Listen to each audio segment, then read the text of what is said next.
Coaches, what's going on? It's Coach Ian Tatum here. I'm back with another Tatum Clinic series, and today I have a good buddy of mine, Brandon Simmons. He's the OC at Southeast Raleigh High School here in North Carolina.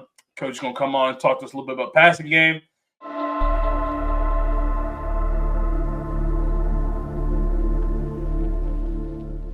Coach, how you doing? I'm well. How you doing? Thank you for having me on. Yeah, man.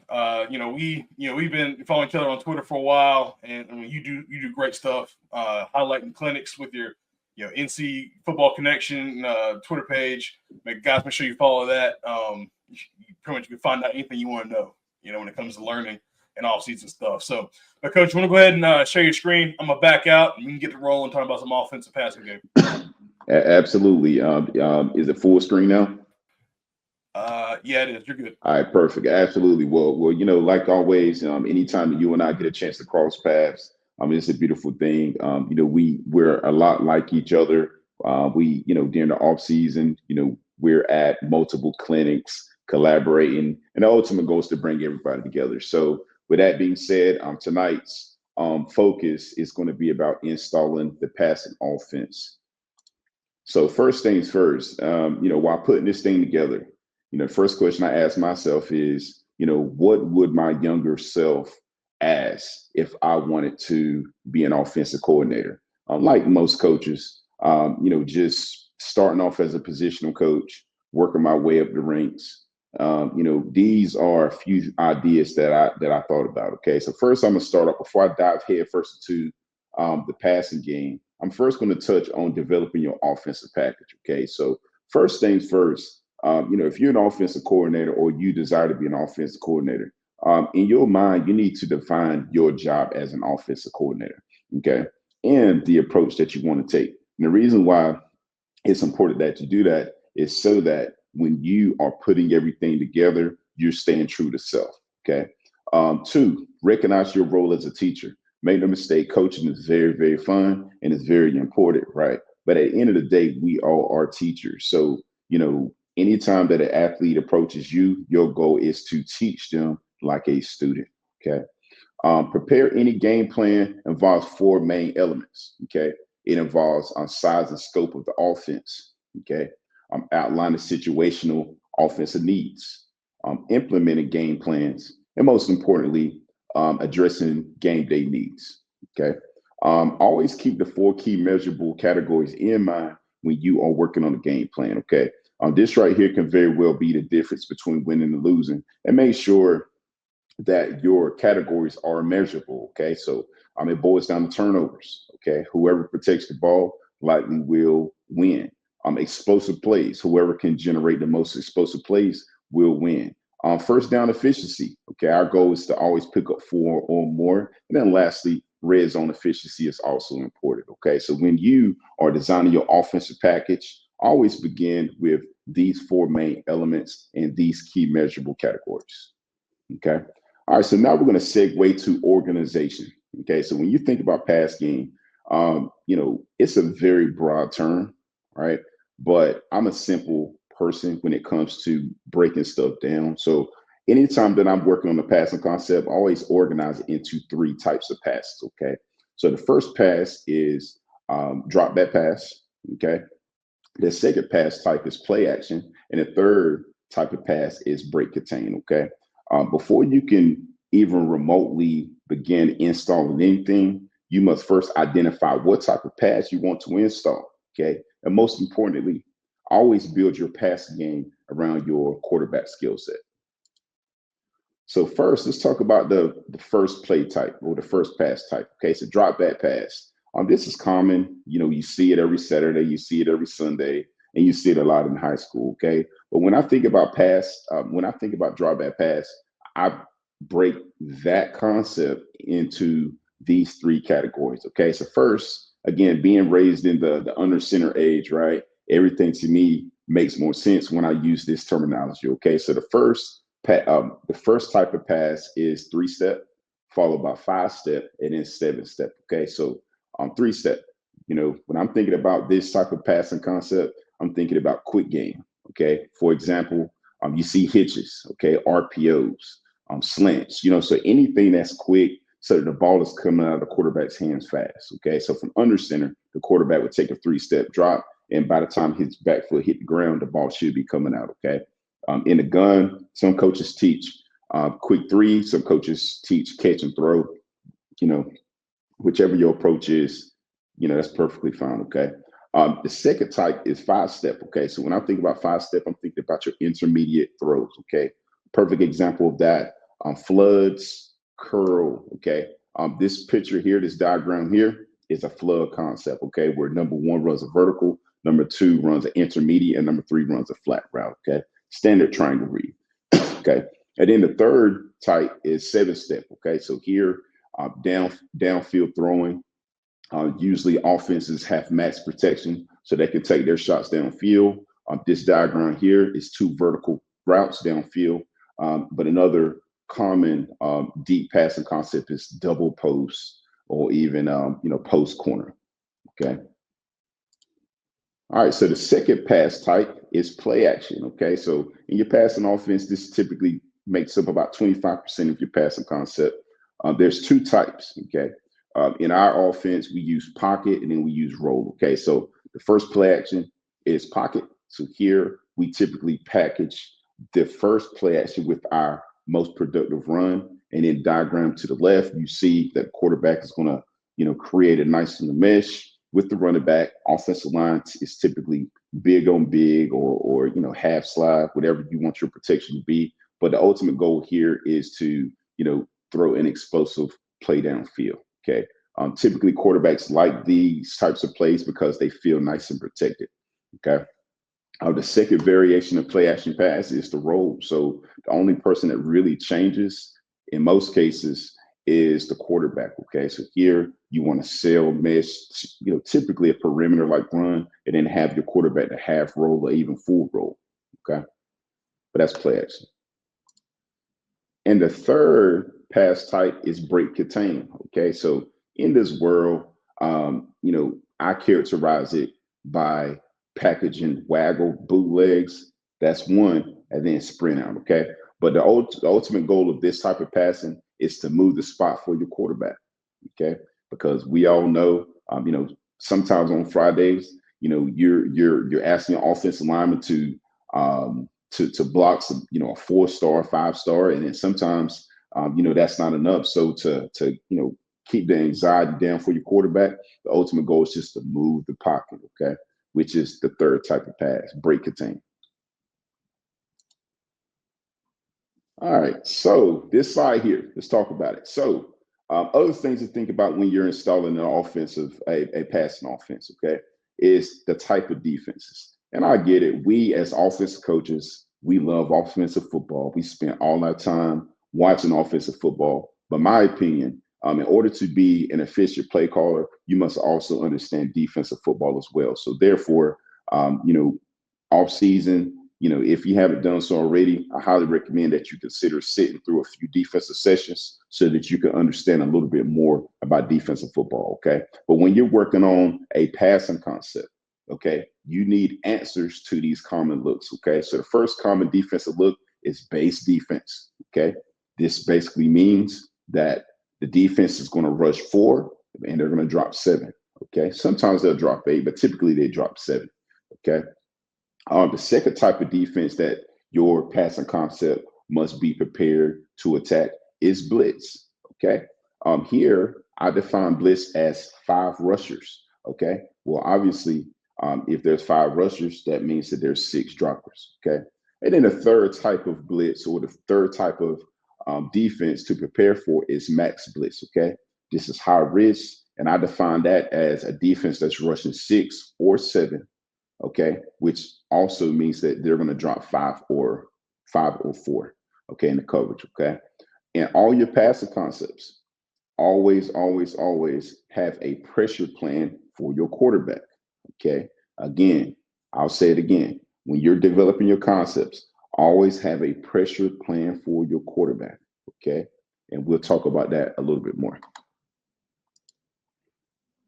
All right, so now let's talk about the 4-step installation guide, okay? And I came across this one day. I was just watching some TV and I heard Nick Saban talking about the art of the installation. I tried it, been using it since. Okay. So every concept that you are planning on rolling out, I highly recommend that you apply this 4-step installation guide to it. Okay. So step one, present the concept to the players. Okay. In a classroom setting. Okay. At least in my school, we meet in my classroom every Monday. If there's any new information, it is built in a PowerPoint because our kids are visual learners, so they can see the installation. Okay. You can either draw it on the board or build a PowerPoint. Okay. It's a classroom setting. Step two, walk through the concept on the field. Okay. This right here gives you an opportunity to transfer the board work to the field. Okay. This also opens up additional questions, which is perfectly fine. You as a coordinator can address it, or your positional coaches can address it as well. Okay. Step three, run through the concept against air out of all formations. Okay. This is important for timing. Okay. So again, we all understand you might like certain concepts out of certain formations for timing purposes, and we get it.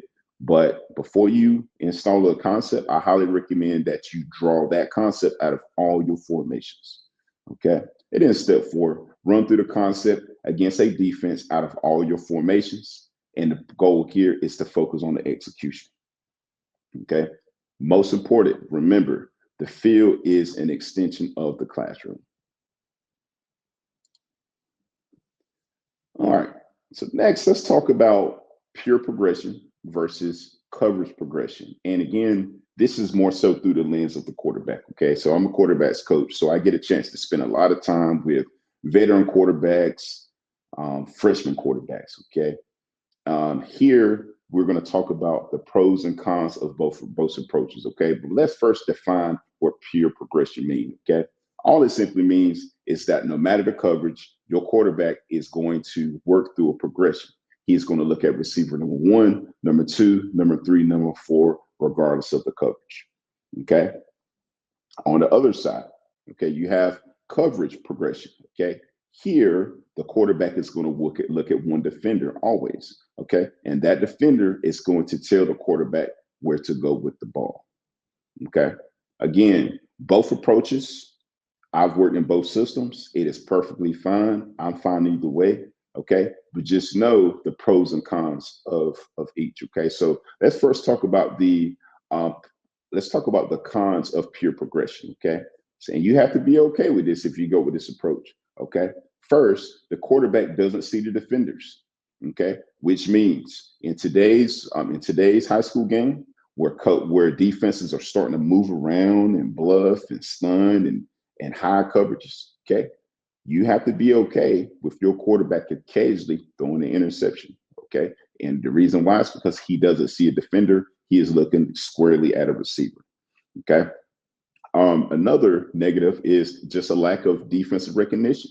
Okay. So, this could directly impact the pass pro and the run game. And, your quarterback, if he has college aspirations, he might struggle at times to draw common defensive looks. Okay.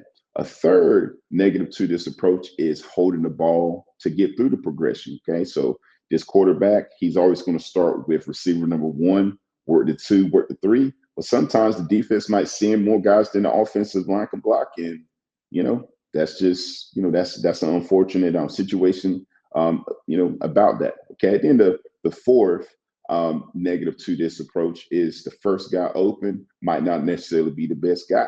Okay. And the last time that I checked, our goal as football coaches is to put the ball into the hands of our best players. And sometimes that might not happen if you're using pure progression, and you have to be okay with that. Okay. All right. Coverage progression. Let's talk about it. So with coverage progression, okay, the teach time. Okay, the teach time can be a problem. Okay, it takes a lot of reps and a lot of experience to teach quarterbacks how to identify coverage and to attack coverage every single time at a high level. Okay, so you have to be okay with investing that type of time. Okay, game planning. Okay, so you as a coordinator, you might have to do a little bit more heavy lifting here. You have to do a little bit more film study, understanding coverages, tendencies, etc. And you truly have to lean on trying to call the perfect play. Okay, and coverages change week to week, depending on the type of team that you're facing. Okay, and then the third is field time. Okay, so sometimes it might rain outside. So if it rain outside, you can't spend as much time throwing the ball. You might be stuck in the gym. Sometimes a receiver might go down, a quarterback's arm might be hurting, but missing out on those quality reps could directly impact your timing there. Okay, so those are, again, we identified what pure progression is, what coverage progression is. We touched on what they are. We highlighted the pros, but we also highlighted the cons as well. Again, there's multiple ways to skin a cat. Just figure out which progression works for you in your system and go from there. Okay, so the second half of this presentation, I'm just going to touch on coordinator tips. Okay, so the first half, I introduced, base offense, and then after that, touch on pass, the three types of passes, quarterback progression, etc. Now, I just want to share a few helpful tips from a coordinator lens. Okay, so first, let's talk about base offenses. Okay, when you are piecing together a playbook, okay, always determine the size and the scope of the package you need. Okay, always be specific. Okay, with regard to what you want to run, and once you and your staff make that decision, stick to it. Okay. 3, keep your opening priorities in mind. Okay, so when you are working on your system, okay, the ultimate goal is to pick up first downs.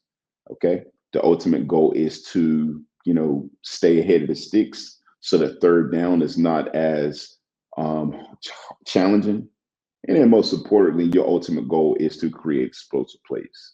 Okay, so that's just a basic tips when it comes to base offenses when you're working in the off season. Okay, third down situations.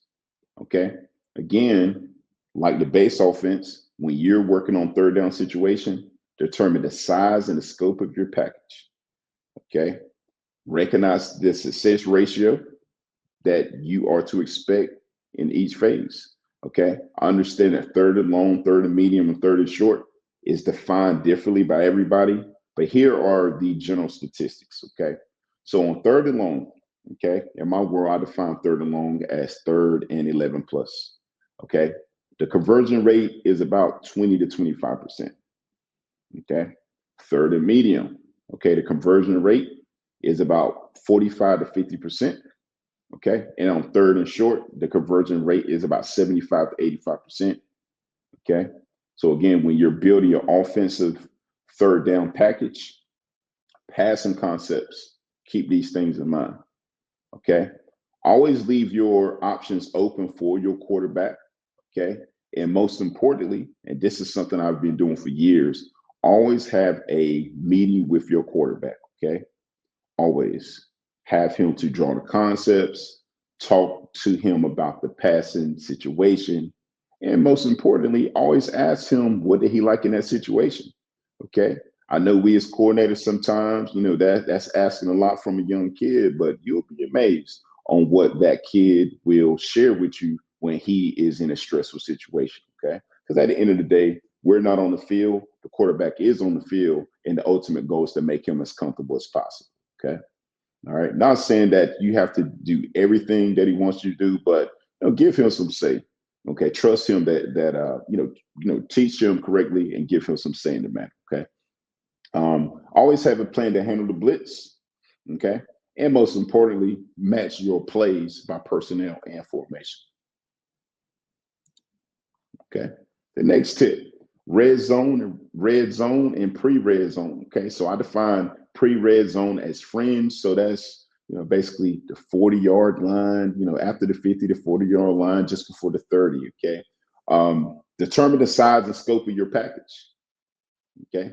determine the abilities of your kicker, okay? And note that once you're in field goal range, the goal is to leave with points, 3 or touchdown, okay? A little model that we use is say TDs over threes, okay? Threes are okay, but TDs are better, okay? As a coordinator, okay, eliminate as many surprises as you can, okay? So look at tape over and over and over so that you can figure out what it is that they're trying to do to you, okay? And then lastly, always keep in mind that 2-point plays and red zone situations usually go hand in hand. So if you have a 2-point play that you really, really like in the open field, if you have a 2-point play that you also like in the open field, call it, see what happens. Okay. And then we have special category. Okay. So, like the previous packages, size and scope really, really matters. But in special categories, you likely won't always use it.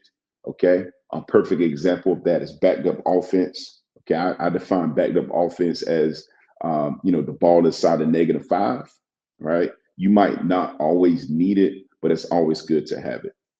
Okay. But coach your players to understand the unique properties of each of these situations and stress the importance of each situation, because that could very well be the difference between winning and losing. Okay. And the last tip, coordinator tip that I'll recommend is about installation and game plan. Okay. So consolidate each situation and determine the size of each package. Okay. Be very aware of how much overage you have in each area. And all that simply means is call what you practice and practice what you call. Okay. It's so important. Okay. Structure your game plan discussions and layouts so that everyone on staff are all on the same page. Okay. Again, we get it. As a positional coach, your positional coaches, give them say. They might not always agree with your direction as an offense and vice versa, but the ultimate goal is to be on the same page so that when you hit the field, everything is good to go. Okay. As a coordinator, make sure at week's end that your practice and what you call aligns. Okay. And then lastly, make sure each coach know that he is responsible for make sure that each coach know what they're responsible for during each game. Okay. So that concludes my presentation. And again, just to wrap it all up, I first talked about base offense, okay, as in defining your role as a coordinator.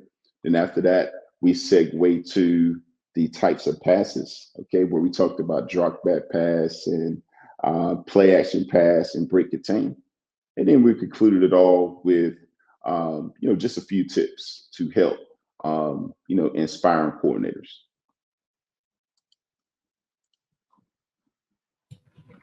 Awesome, Coach. I got notes right here. I've been taking them down the whole time. I love your presentations because when you did the coordinator clinic for me, it's very clean. It's very concise. Can I ask you a question? What do you teach?